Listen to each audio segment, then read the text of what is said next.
I'm pregnant with your child, human. The alien queen was furious and refused to let me leave. Earth had sent him on this mission not only to explore the Violia system, but also to gather knowledge that could change humanity forever. Kale had always believed humans were capable of great things, but nothing could have prepared him for what he was about to face. The moment Kale's shuttle entered Violia's orbit, something felt different. The planet was alive with colors he had never seen. Swirls of violet and gold clouds surrounded a massive landmass, dotted with structures that glowed softly. The planet itself seemed to watch him, as if it knew he was coming. As he landed on a plateau near the alien structures, he felt a mixture of awe and fear. He had trained for this mission, but his training had never covered the sheer presence of something unknown, something intelligent in a way humans could barely imagine. Kale stepped out of his shuttle. The air shimmered, though there was no wind. The ground beneath his feet was smooth but firm, almost as if it had been polished. Suddenly, the soft hum of machinery, or perhaps life itself, echoed around him. From the shadows of the structures, figures began to emerge. They were tall and elegant, with skin that glowed faintly like liquid silver. Their eyes were large and intelligent, reflecting a wisdom that spanned millennia. Before Kale could react, one of the figures moved faster than his eyes could follow. A force pulled him gently, but firmly toward the towering palace at the center of the plateau. He tried to speak, tried to communicate, but the words came out as nothing more than a whisper in the strange air. It was then that Kale realized he had entered a world completely different from his own, a world where humans might be nothing more than insects to the beings around him. Inside the palace, Kale was brought before the queen. She stood taller than any human, regal in her posture, her presence demanding attention. Lithara, the Violian queen, had eyes like pools of liquid night, filled with both curiosity and cold authority. Her expression was unreadable as she stared at Kale, evaluating him in a way that made him shiver. Kale had read reports of alien leaders before, but nothing compared to standing in the presence of someone who could command entire worlds with a thought. The queen spoke in a language Kale did not understand. Her voice was melodious yet firm, carrying across the chamber like music and steel combined. Kale activated his translator, praying it would work. Slowly, a voice in his ears began to make sense of the sounds. "Why are you here, human?" the queen demanded. Kale swallowed, gathering his courage. "I came to explore, to learn, to understand your people," he said carefully. Every word felt fragile in the grand hall, fragile in front of the being whose intelligence and power dwarfed his own. The queen's gaze did not soften, but Kale noticed something subtle, a flicker of interest, almost like a spark in her eyes. He had no time to interpret it fully because the palace was alive with motion. Guards, sleek and silent, moved around the room, their attention on him. Kale realized that no matter what he said, he was under complete control. Escape would be impossible. Yet even in the fear, Kale could not help but notice the beauty of the palace. The walls glowed softly, embedded with materials that shimmered like liquid crystal. The floor was smooth, reflecting his own image back at him, but in a way that made him look almost smaller, almost insignificant. The palace was not merely a building, it was alive, almost as if it could think and respond to him. Days passed. Kale was kept in a chamber that was luxurious but confining. Food appeared without warning, water glowed faintly as it filled his glass, and every sound was muted by the thick walls. He could hear faint whispers, discussions he could not understand, and sometimes footsteps that approached and retreated without explanation. Kale's mind raced. He was trapped, but he was alive. That, he decided, was enough for now. One morning, Kale awoke to the sound of a door opening. He was not surprised to see Lithara enter the room. She walked with elegance, each movement deliberate, each glance calculated. Kale could not help but feel a sense of both fear and fascination. The queen stopped in front of him, her eyes studying his every reaction. "You are different from what I expected," Lithara said, her voice calm but sharp. Kale felt the words resonate, though he was not sure if they were words of praise or warning. "I am human," Kale replied cautiously. We want to understand, not to harm." The queen's eyes narrowed. "Understanding is dangerous. Curiosity is dangerous. Your kind walks into fire without knowing its heat." Kale thought of his home, of the earth that had sent him here, of the people who believed in the human ability to overcome even the impossible. "Fire can be survived," he said quietly. Sometimes fire teaches more than safety ever could. Lithara paused. She looked at him long and hard, as if measuring the weight of his words. For a moment, the tension in the room softened, replaced by a strange, silent conversation between two intelligent beings from entirely different worlds. Cale felt his pulse quicken. He had said something that mattered, though he was not sure what. Over the next few days, Cale was allowed small freedoms. He could explore certain sections of the palace under supervision, and he began to notice the patterns of Virelian life. They moved with precision, their actions almost like a dance.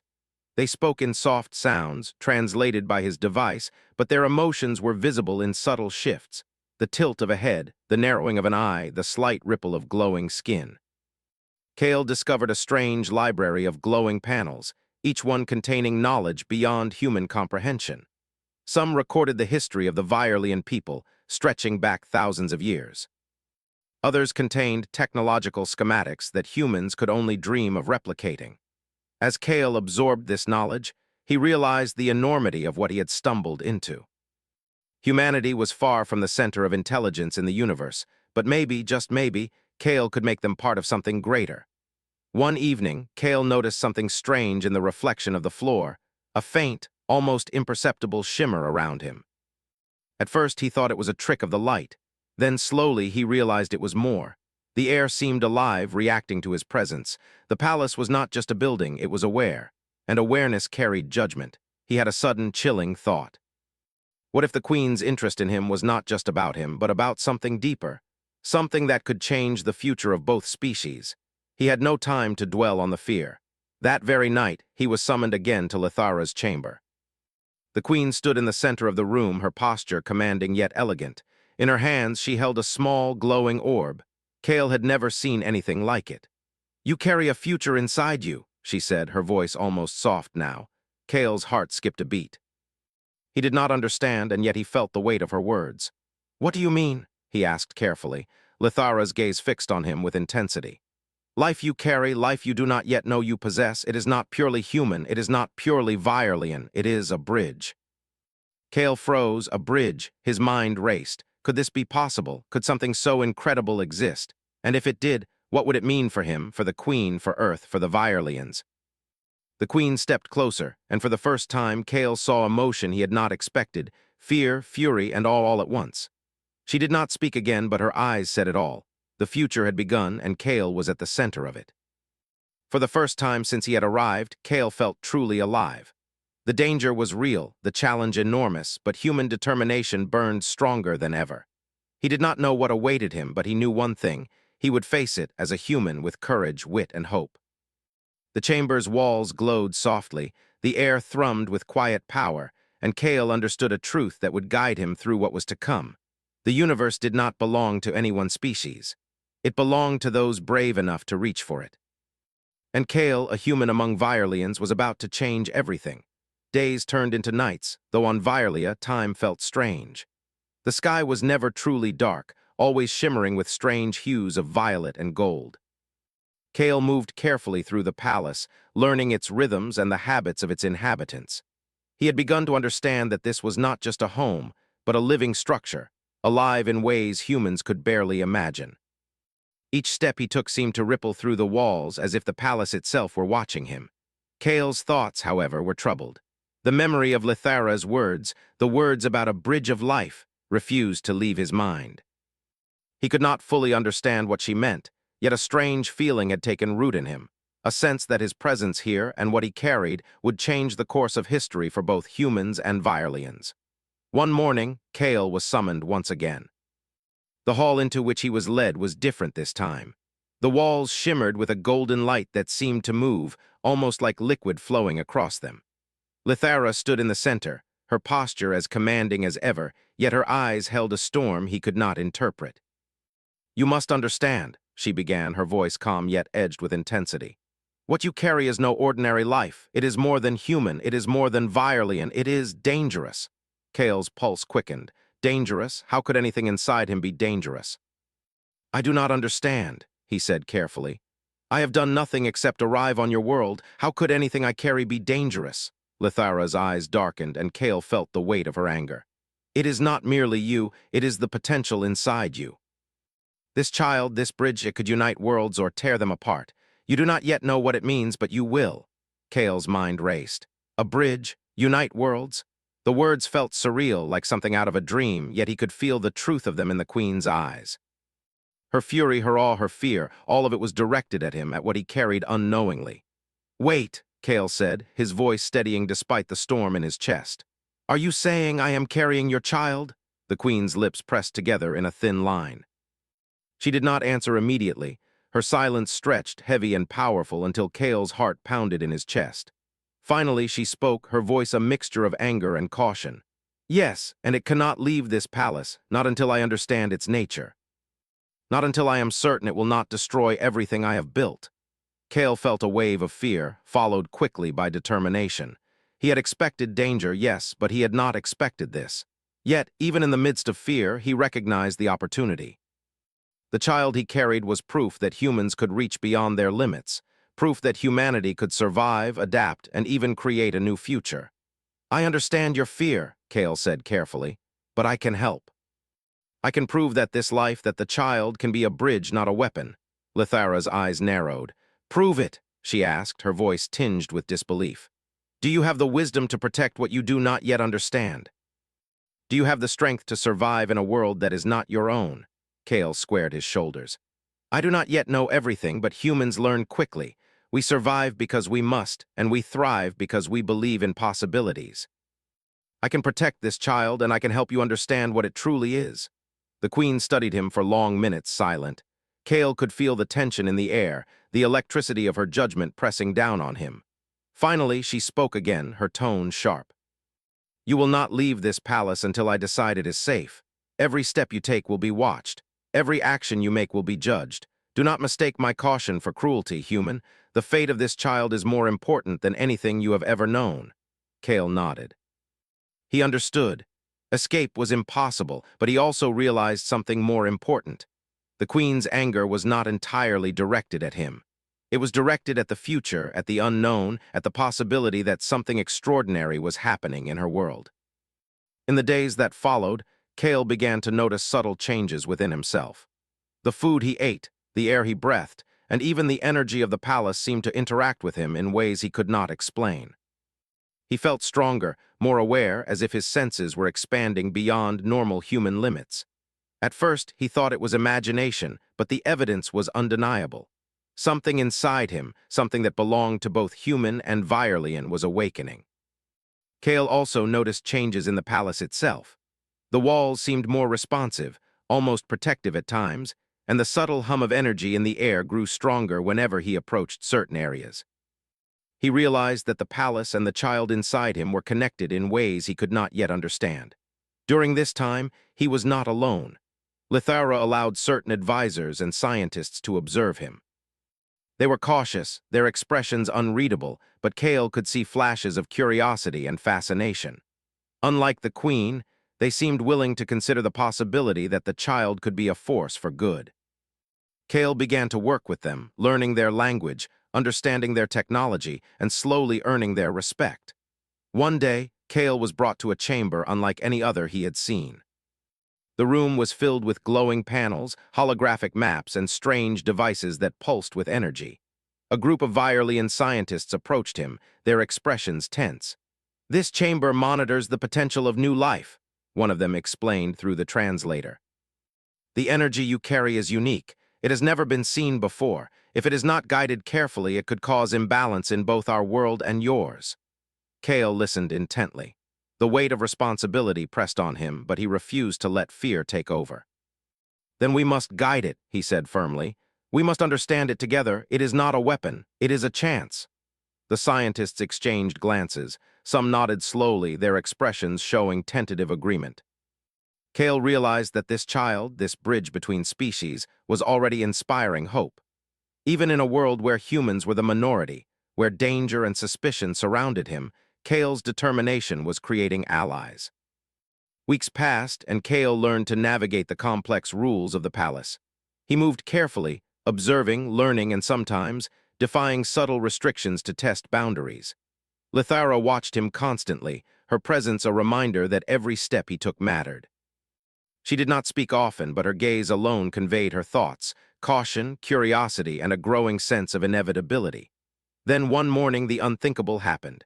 Kale felt a sudden, intense shift within him, a movement, a sign that the life he carried was growing stronger. Panic and awe surged through him. He did not know if it was dangerous, if it was natural, or if it was some unforeseen reaction to the palace's energy. Lithara appeared immediately, her presence like a storm entering the chamber. She placed a hand near Kale, not touching, but close enough to sense the energy. Her eyes widened slightly, an emotion Kale had rarely seen on her face. Fear, fascination, perhaps even pride. This is extraordinary, she whispered, though her voice carried clearly through the translator. You carry something that could change the universe, and yet it is human, and yet it is mine. Kale nodded, struggling to steady his thoughts. I do not fully understand it either, he admitted, but I will protect it, and I will help you see what it truly is, not a danger but a possibility. Lithara's expression remained unreadable, though the tension in her posture softened slightly. For the first time, Kale felt that she was considering him not merely as a prisoner, but as a partner in something far greater than either of them had imagined. Over the following days, Kale worked with the Queen and her advisors to study the child's energy. They ran experiments, monitored fluctuations, and even tested interactions with the palace itself. Each success brought small victories, moments where Lithara's anger eased, replaced with cautious intrigue. The child was indeed a bridge, not just between species, but between understanding and fear, between conflict and cooperation. One evening, Kale stood on a balcony overlooking the glowing landscape of Violia. The sky shimmered in endless colors, and the palace hummed softly beneath him. For the first time, he allowed himself to imagine a future where humans and Violians could coexist. The thought filled him with hope, but also with a heavy responsibility. He knew that danger was far from over. Lithara's fury could return at any moment, and the unknown power within him could change in ways they could not predict.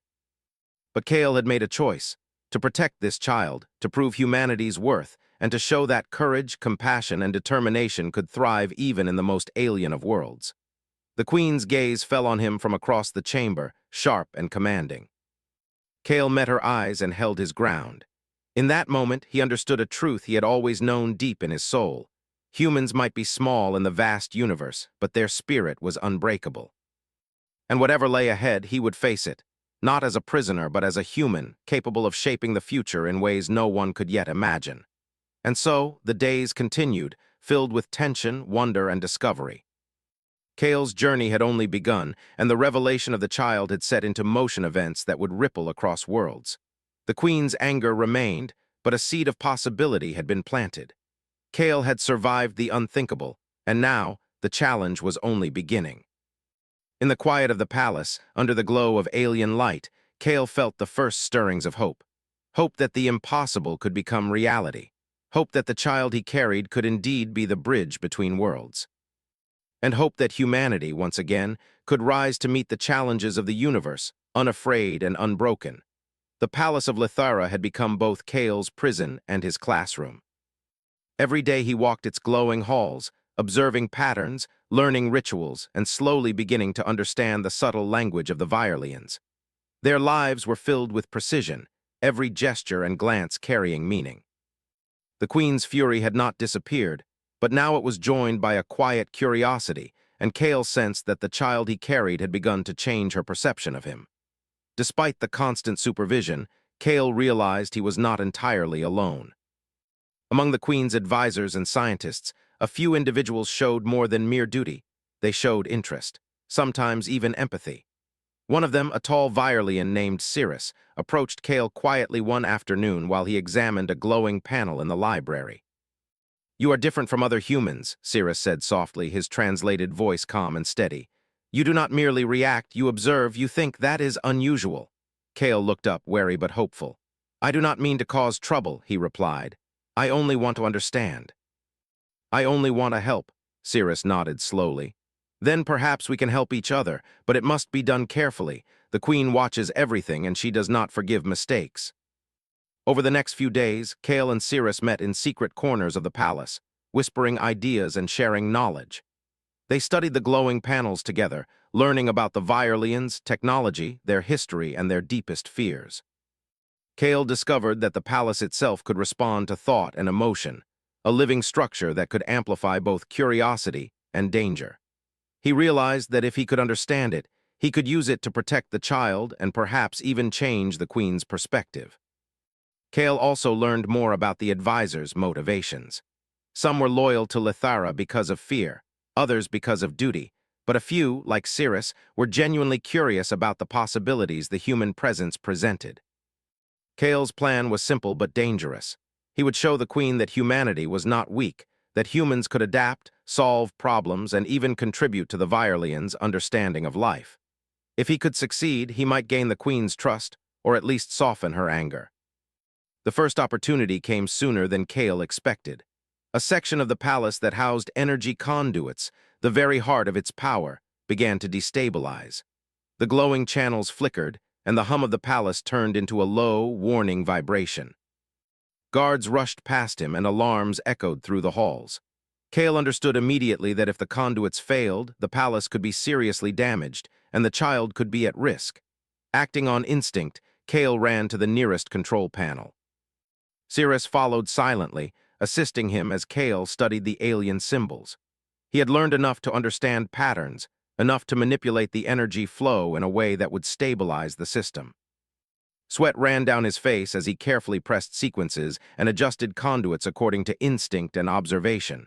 The palace trembled underfoot, but Kale remained focused. Finally, with a surge of light and a deep hum, the conduits stabilized. The palace's energy returned to its normal rhythm. Kale stepped back, exhausted but triumphant. Guards and advisors looked at him with surprise, and Cirrus nodded in quiet approval. "That was impressive," Cirrus said. "The queen will hear of this." Kale felt a mixture of pride and apprehension. He had acted without permission, but he had also prevented disaster. And most importantly, he had proven that humans could think, adapt, and act in ways that even the Virelians could not fully predict. The next day, Kale was summoned to Lithara's chamber. His heart pounded as he entered, expecting fury or punishment. Instead, the queen's gaze held a strange intensity, one that Kale had not seen before. "You stabilized the conduits," she said, her voice low but steady. "You acted without my permission, yet the palace remains intact. Explain this." Kale took a deep breath. "I observed the patterns. I learned from your people. I adapted. Humans survive by observing and acting when necessary. I did not mean disrespect. I meant only to protect." Lithara studied him in silence. The tension in the room was palpable. Then, after a long moment, she inclined her head slightly, a subtle gesture but one of acknowledgement. It was the first sign that she saw potential, not only in the child but in Kale himself. Encouraged, Kale began working more openly with the scientists and advisors. They explored the palace's technology, discovering ways to enhance communication, stabilize energy fields, and monitor the growing child. Kale learned that the child's presence was not passive. It influenced the palace, the advisors, and even the queen. There was an intelligence in its growth, a subtle awareness that humans and Virelians alike were beginning to sense. Despite progress, danger remained. Not all advisors were willing to accept a human in their midst, and some questioned the child's purpose. One evening, Kale overheard a whispered conversation between two senior advisors. "This human may be dangerous," one said, voice low. "If the queen's anger returns, we could face catastrophe. We cannot risk the child's existence, or our own." Kale's mind raced. He could not allow fear and suspicion to dominate. If the queen's anger returned, the consequences could be devastating. He needed a plan, a way to show that humans were allies, not threats. The opportunity came in a way Kale had not expected. A small group of Virelian children, curious about the glowing palace panels, became trapped in a section of the energy conduits during a minor fluctuation. Their screams echoed through the halls, and Kale recognized the pattern immediately.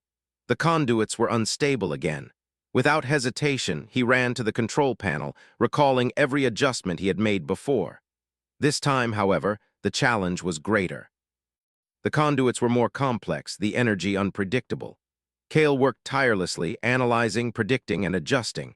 The palace trembled underfoot, and the advisors watched in stunned silence. Minutes felt like hours, but Kale did not stop.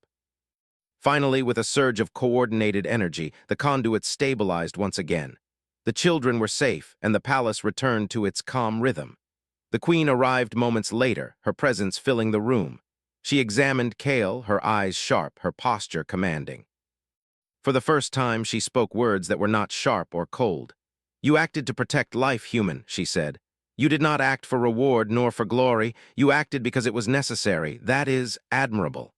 Kale bowed his head slightly, relief flooding him. "I only acted to protect what matters," he said quietly. "All life matters, human or Virelian." Lithara's gaze lingered on him. There was anger still, a reminder of her caution, but it was joined now by something else, respect, or at least recognition. Kale felt a glimmer of hope. Perhaps, through actions and courage, he could prove humanity's worth. Over the next few weeks, Kale continued to work with his hidden allies. Together, they discovered ways to stabilize the palace, monitor the child, and even communicate more effectively with Lithara. The queen's fury remained a constant threat, but her curiosity grew stronger. Kale understood that every success, every act of courage, brought him closer to her trust, and closer to a future where humans and Virelians could cooperate. Kale also noticed changes within himself. The palace's energy, combined with the presence of the child, seemed to enhance his awareness. He could sense fluctuations in the palace, detect subtle shifts in the advisors' moods, and even anticipate minor dangers before they occurred. It was as if the palace and the child were teaching him, expanding the limits of what he believed a human could do. One night, Kale stood on a balcony, gazing at the shimmering sky of Virelia. Cirrus joined him, silent at first, before speaking. "You are not like other humans," Cirrus said quietly. "You have something that cannot be measured by strength or intelligence alone. You have spirit. That is what the queen is learning to see." Kale nodded, feeling a mixture of pride and responsibility. "I do not know if I am worthy," he said softly, "but I know I will protect this child, and I will prove that humans are not weak, not small, not insignificant." Cirrus smiled faintly. "Then perhaps there is hope, hope that humans and Virelians can learn from each other. Hope that this bridge, your child, can bring worlds together." Kale's heart swelled. The challenges were far from over. Lithara's anger could return at any moment. Some advisors still doubted him. And the child's growth was unpredictable, filled with possibilities that could change everything. Yet, for the first time, Kale felt that he was not alone. He had allies, he had purpose, and he had a path forward. Through courage, intelligence, and determination, he would show that humans could rise to challenges no one thought they could survive. And somewhere in the palace, Lithara watched, her fury tempered by fascination. The human had survived the unthinkable and had begun to prove that humanity was not merely a visitor in the universe, but a force capable of shaping it. The palace hummed softly around them, alive with energy and anticipation. Kale understood that the future was uncertain, but it was also full of possibility. He would face it, step by step, using every skill, every ounce of courage, and every act of compassion. The bridge had begun, and its first step had been taken.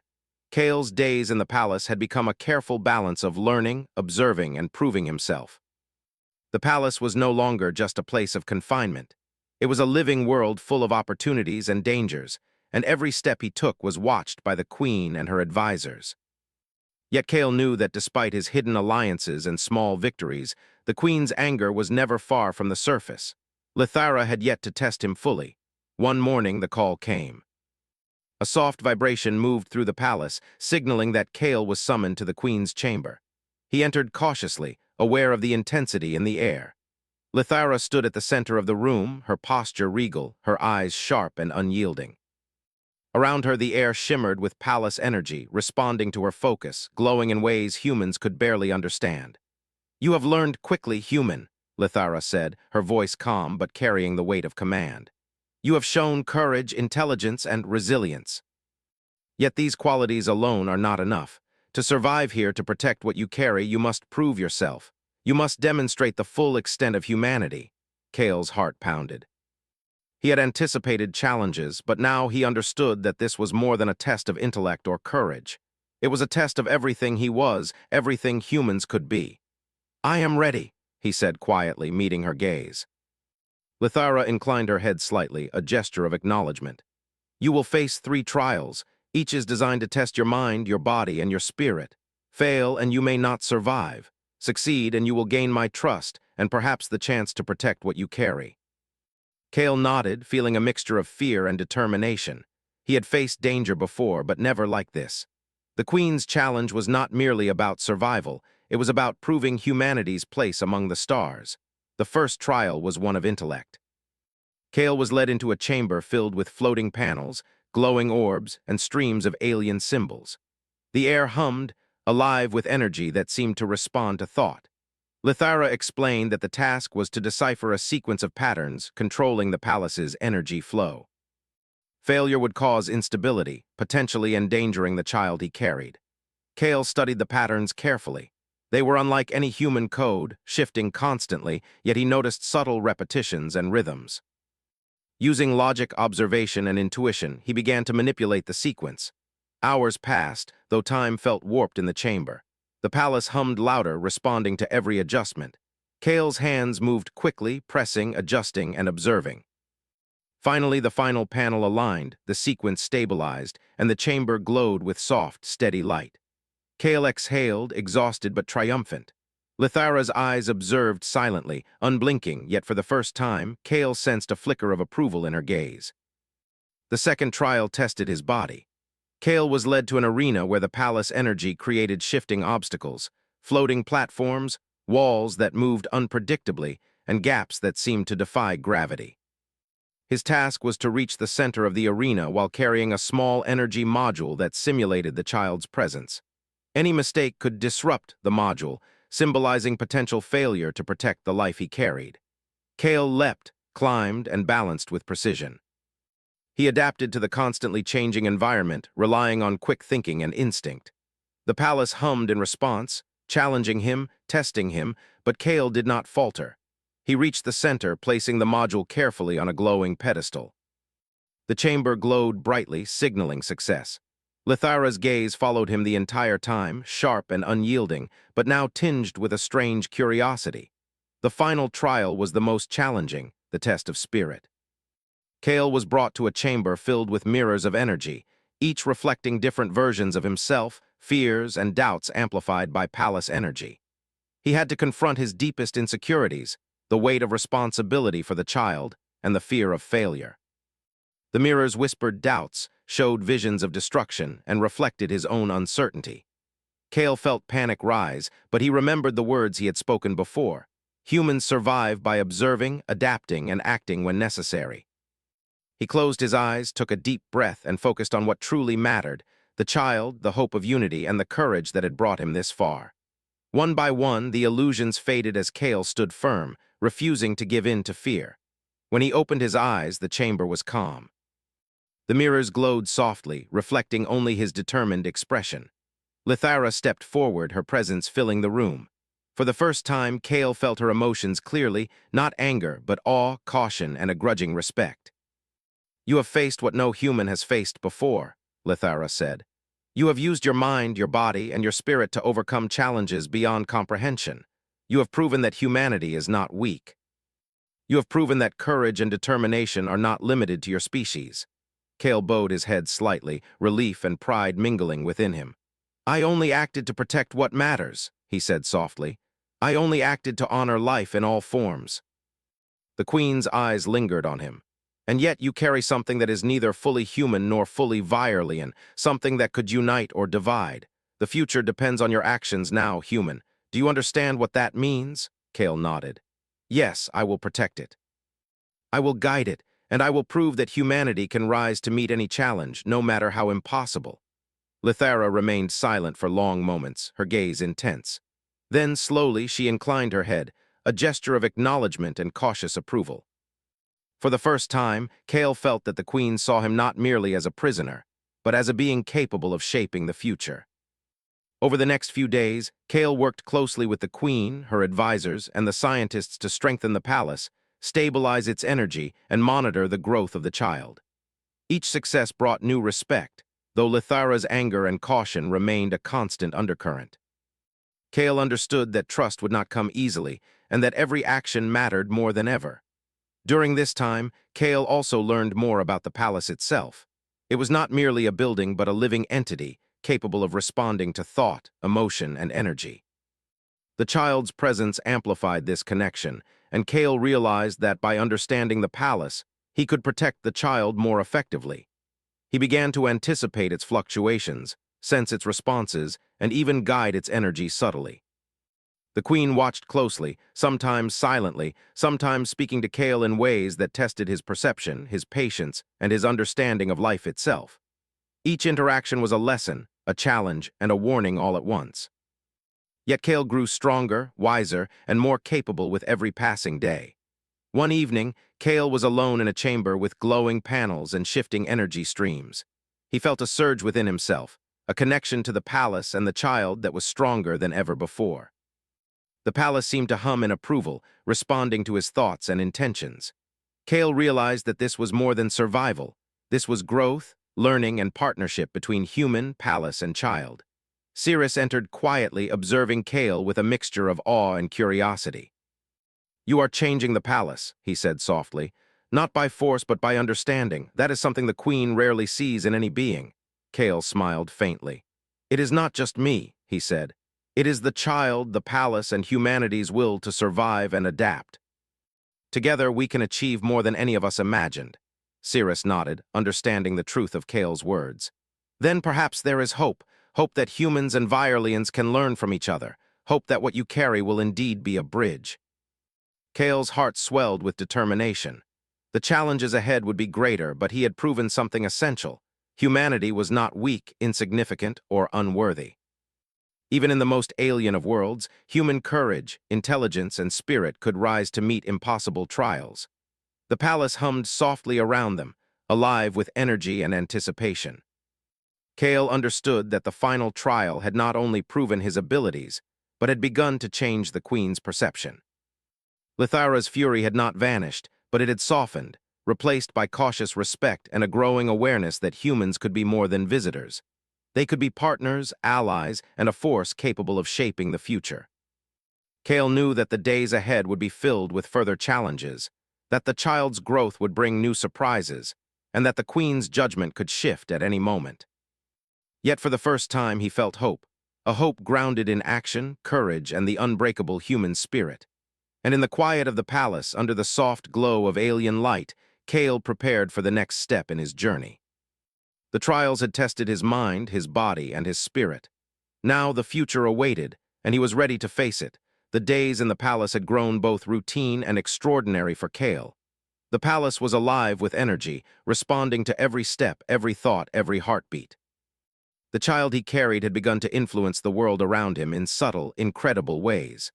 Lithara, the queen, no longer approached him with only fury or suspicion. Now her eyes held curiosity and a cautious recognition of human potential. Kale had learned more about the Violins than he ever imagined possible. Their technology, their culture, and even their emotions were precise, complex, and fascinating.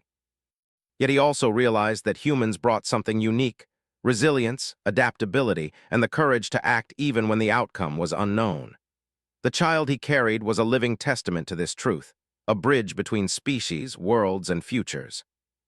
One morning, Lithara summoned Kale to the central chamber. The air shimmered around her, the palace itself seeming to anticipate her presence. Kale approached with careful steps, aware that this meeting might shape the fate of not just him, but of the child, the Violins, and perhaps even humanity. "You have endured much, human," Lithara said, her voice calm but weighted with authority. "You have survived trials that tested your mind, your body, and your spirit. You have acted to protect life, and you have earned the attention of the palace itself.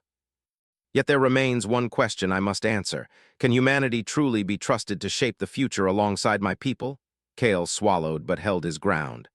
"I do not claim that humans are perfect," he said, "but we are capable of courage, of learning, and of understanding. I have proven it in your palace, and I will continue to prove it as long as it takes." The queen studied him, her eyes sharp and unyielding. "Actions alone are not enough. Words alone are not enough. You must show me the child's potential in a way that cannot be ignored, in a way that ensures the future will benefit both our peoples."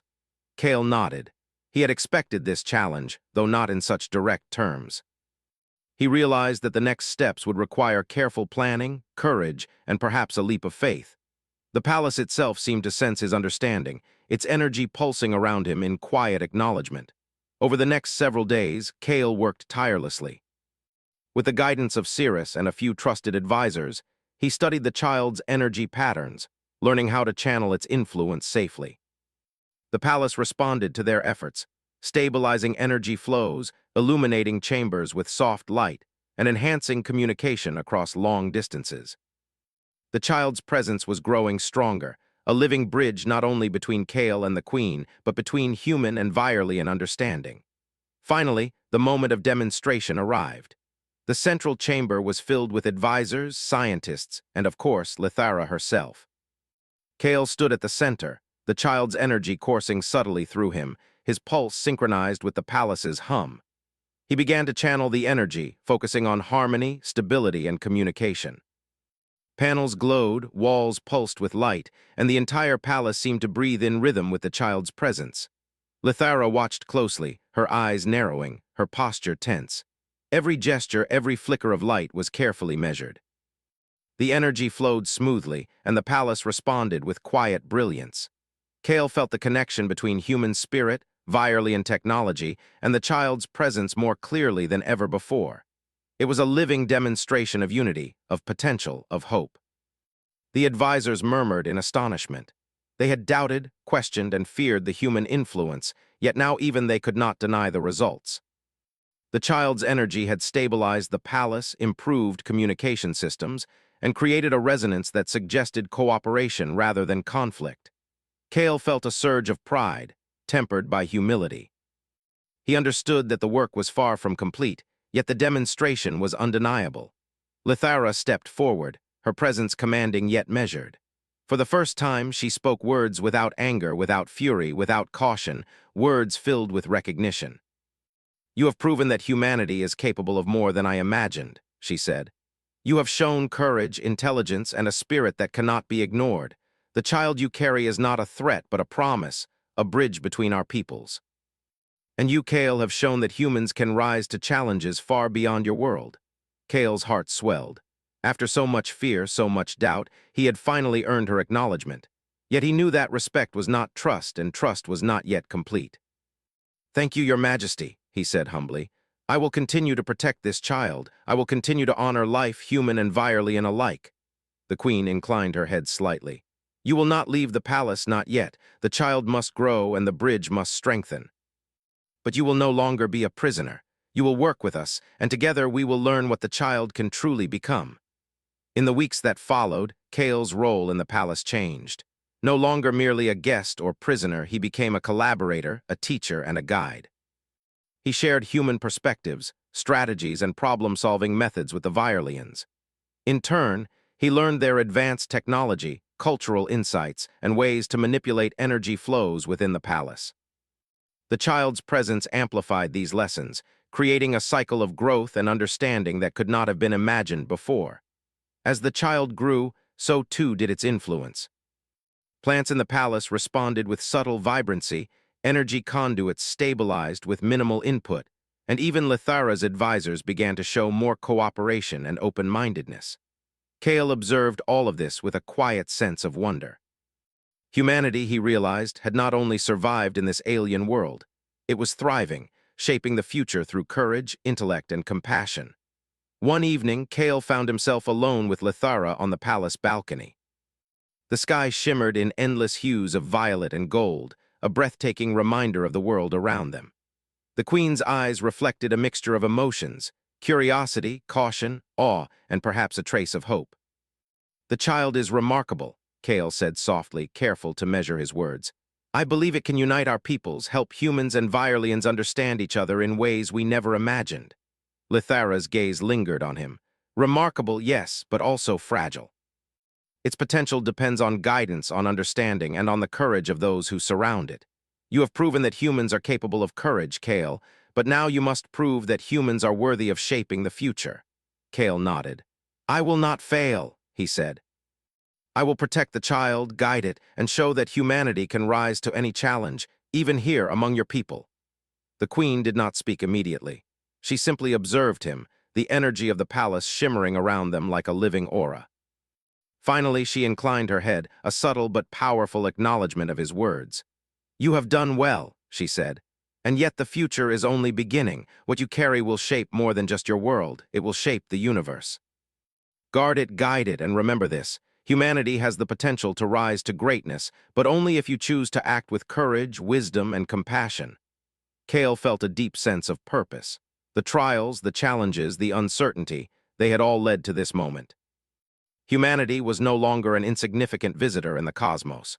Through courage, intellect, and spirit, Kale had proven that humans could stand alongside the most advanced beings in the universe. And the child he carried was a living testament to that truth, a bridge between species, worlds, and futures. Months passed, and the palace became a place of cooperation and discovery. Kale worked alongside the Virelians to explore new ways of communication, energy stabilization, and understanding. The child's growth continued to influence both species, creating harmony and a sense of shared purpose. Kale felt pride not in himself alone, but in humanity, the ability to adapt, survive, and rise to meet challenges that once seemed impossible. Finally, the day came when Kale was allowed to leave the palace, though not completely. He would travel between Virelia and Earth as a representative of human potential, a living connection between worlds. Lithara stood at the central chamber, the palace glowing around her as Kale prepared to depart. "You carry more than life within you," the queen said, her voice steady and commanding. "You carry hope, courage, and the possibility of unity. Remember your lessons, human, protect the child, guide it, and show the universe what humanity is truly capable of." Kale bowed respectfully. "I will, your majesty," he said. "I promise." As he stepped into his spacecraft, the palace hummed softly behind him, alive with energy and anticipation. Kale looked back once at Lithara, her gaze steady, her presence commanding, and he felt a sense of connection that transcended words. The journey ahead would be long and filled with challenges, but humanity had proven its worth. Through courage, intelligence, and heart, Kale knew they could meet the impossible and succeed. The stars stretched endlessly before him, full of unknown worlds and untold possibilities. Kale's hand rested on his chest, feeling the life within him and the pulse of human determination. The child he carried would grow to shape the future, a symbol of unity and hope. And Kale, a human in an alien world, had become more than an explorer. He had become a bridge, a protector, and a living testament to the spirit of humanity. The universe awaited, vast and mysterious, but Kale faced it with confidence, courage, and the knowledge that humans, no matter how small in the cosmic scale, could rise to greatness when they dared to act.